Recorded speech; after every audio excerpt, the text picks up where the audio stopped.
Hello everybody on Twitch TV and YouTube. It's Icy Walker here, and we are carrying on from part 2 of the 3D platformer build. We are going on from exactly where we were, from exactly where we left off, which was exact spot. We are now doing the GUI for the game. Let's change this so you can see better. Yeah, we're now doing the game GUI, and it says, how many lives do we have remaining? What is Lep's health level? It's time for GUI. And then, as you know, when we usually do our videos, this kind of build, we actually just listen and I'll read it, and it'll give us a understanding of what's happening and what I've got to do, and yeah, things like that really. So hopefully I'm gonna get this finished today. Hopefully in a few hours, so this video doesn't take too long. Okay, the user interface, which is this is GUI. Games usually have graphical user interfaces, GUIs, such as menus, option screens, and so on. Furthermore, games often have a GUI overlaid on top of the game itself. This could be as simple as a score displayed in the corner, or have an elaborated design involving icons, inventory displays, and health status bars. Unity 2 introduces a new GUI system to make it easy to build such GUIs for games, and this is the system we shall use for Lep's Escapes. But look, we're using Unity 4, so it should be fine. This is here, note. The old system will remain for the Unity 2X releases, but will deprecate it in favor of Visual Unity. It is not covered in the tutorial, so hopefully it should be fine. Unity 2's new GUI system. Previously, you would tell Unity to draw a button, and Unity would fire off relevant messages to your script where the user hovers over the button, clicking the button on it, releasing the button, and so on. The whole system was based on a traditional event driver GUI model, but Unity 2 introduces a brand new GUI system known as an intimate mode GUI. If you're used to traditional GUI systems, the intimate mode concept may come as a shock. Here's an example. Function on GUI, if GUI, I can't find it on the script, so just ignore it. On GUI is called at least twice every game cycle, and the first call, Unity builds the GUI and draws it. In this case, we get a simple button drawn on the coordinate specific with start game displayed within. The second call is a user input is processed. If the user clicks on the button, the if condition surrounding the button spotting drawing function returns true, so application.load level will be called. Other GUI elements, labels, group, checkbox, etc. will also work simultaneously with the functions return true/false or user input as appropriate. The obvious advantage here is that you don't need undefined event handlers for GUI. It all contains in one GUI function. If Unity provides two sets of intermediate mode GUI functions, the basic GUI class as used is the example above, and on a similar GUI layout class which handles the layout of GUI elements for you to save time. Further information. And there's just some links. Okay, the in-game GUI. Our game needs an in-game GUI to display the player's health, life remaining, and the number of fuse cells he needs to collect. The graphical elements are already introduced in our project file. The GUI is handled within the game HUD script, which uses a new GUI component to lay out various elements. This script needs to be attached to the level component, which is used to help scene-specific elements. We could just as easily have added it to the near camera object or to its own GUI game object. This is mainly a matter of personal taste rather than a key game design decision. We will use the level game object to maintain level specific states and other scripts. The GUI skin object. Unity 2's new GUI system includes support for skinning. This gives you full control over the look and feel of every GUI element. Building your own GUI skins concept lets you let you change the shape of a button, its imagery, its font, its color, and do the same to every other GUI element, from text input boxes through to scroll bars and even whole windows. As our in-game GUI will be basically entirely around graphical images, we will build the game's GUI entirely using the GUI.label function. However, we don't need to use a custom font for our GUI in order to display the remaining field counts and lives. The GUI skip asset defines the look of a GUI of Unity's GUI. As much as a CSS file defines the look of a website. The object is required if you need to change any default features. As we are changing the font, we need to include a GUI skin to our scene. Use the asset memo command. So assets at the top left here.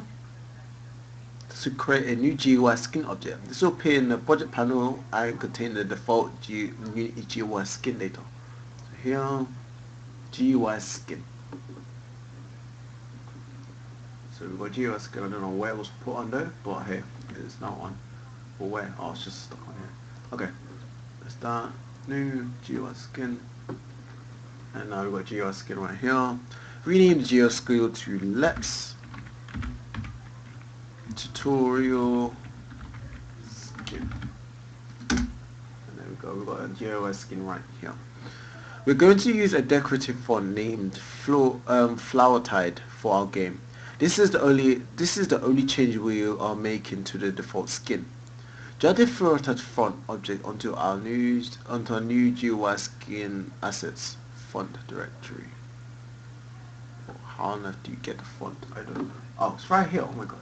Okay, fluoride, which is right here, and just put it on there, so there we go. I got fluoride skin, fluoride on the front entry. The GUI skin object is not added to the hierarchy panel view. Instead, we referring GUI directly to our game HUD script. Along with the GUI skin, the game HUD script also needs to be told which assets to use to build the GUI display. These include the GUI health ring asset. You may have noticed a number of warnings from Unity about images not being a power of 2 in size. Many graphical games... Let me just try something. If I start the game, okay, well, I didn't move him back, did I? Let me just quickly move Lips back to here. He needs to go right here. So come back here. See him moving around the game.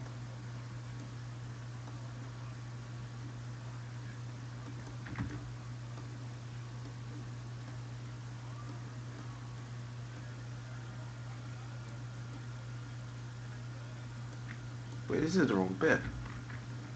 What is the right bit? Oh no, it's right bit. Okay, let's just go up here. Okay, and just put it right here, up here, and let's just have them right there.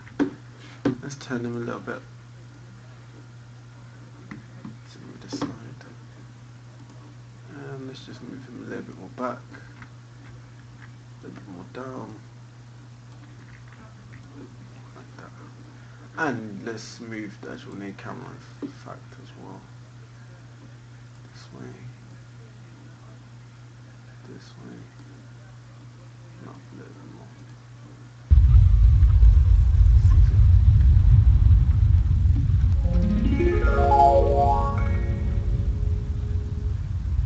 There was a sound effect. Did you hear that? Let's play that one more time. So let's see if I heard that myself. That was cool. One other thing. We need window console. Just in case there's errors and we can't see it. So we need to just put it at the bottom of the game. Oh yeah, that's fine. That's just the GUI is not working.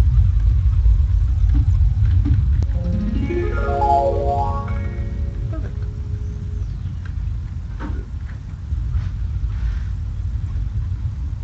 How do I just that? But it's like the background as well. That's pretty cool. This way.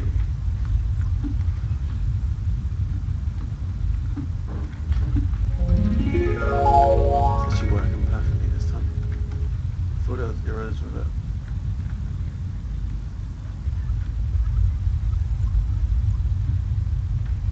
Maybe it's because when I died, I just tried jumping this side.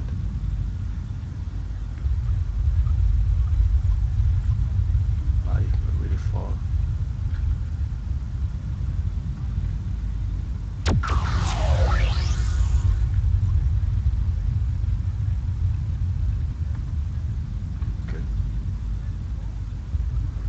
it should go. Okay.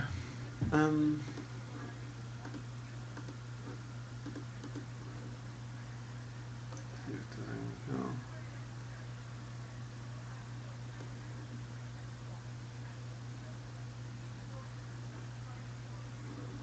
Script, third person controller. This one. There's a lot on here that is that.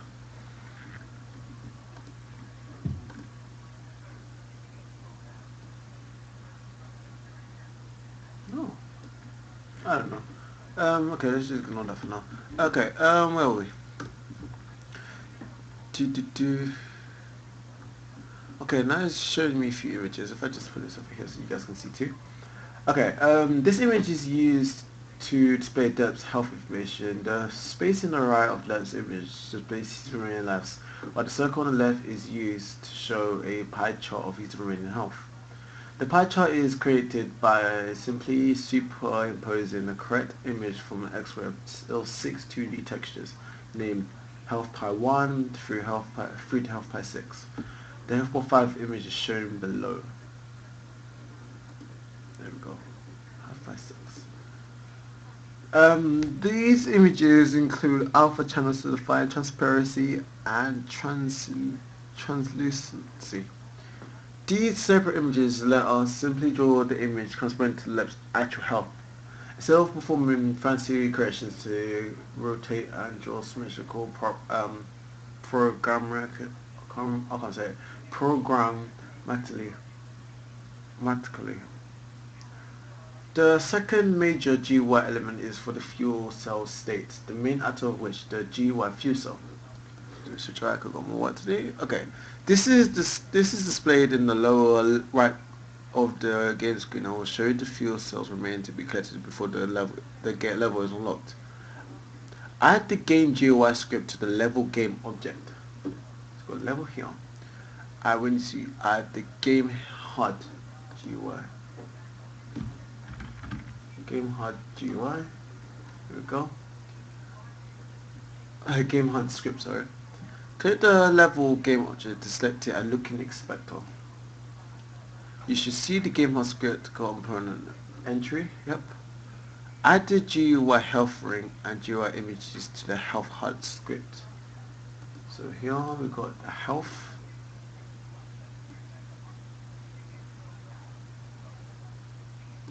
GUI health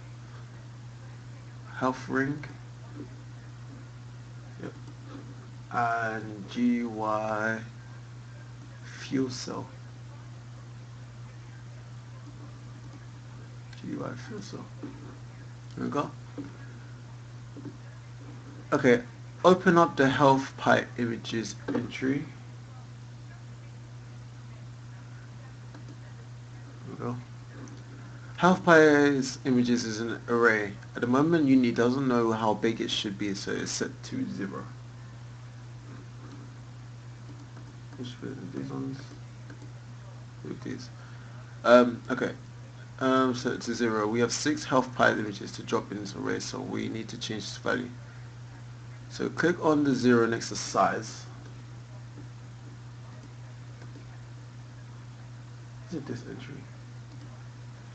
Wait, health.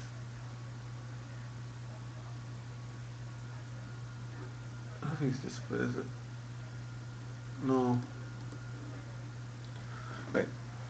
Look for game mode, so level.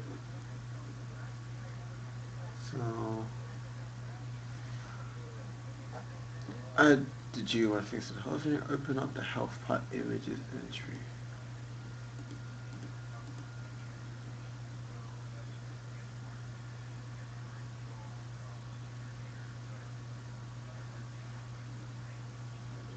Health pie images.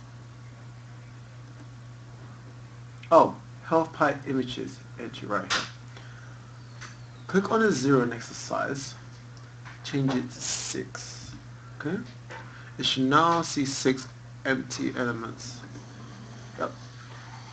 From then 0 to 5. Open the GUI assets folder in the project panel. to GUI assets to reveal the health pipe images. There are 6 of them, numbered 1 to 6.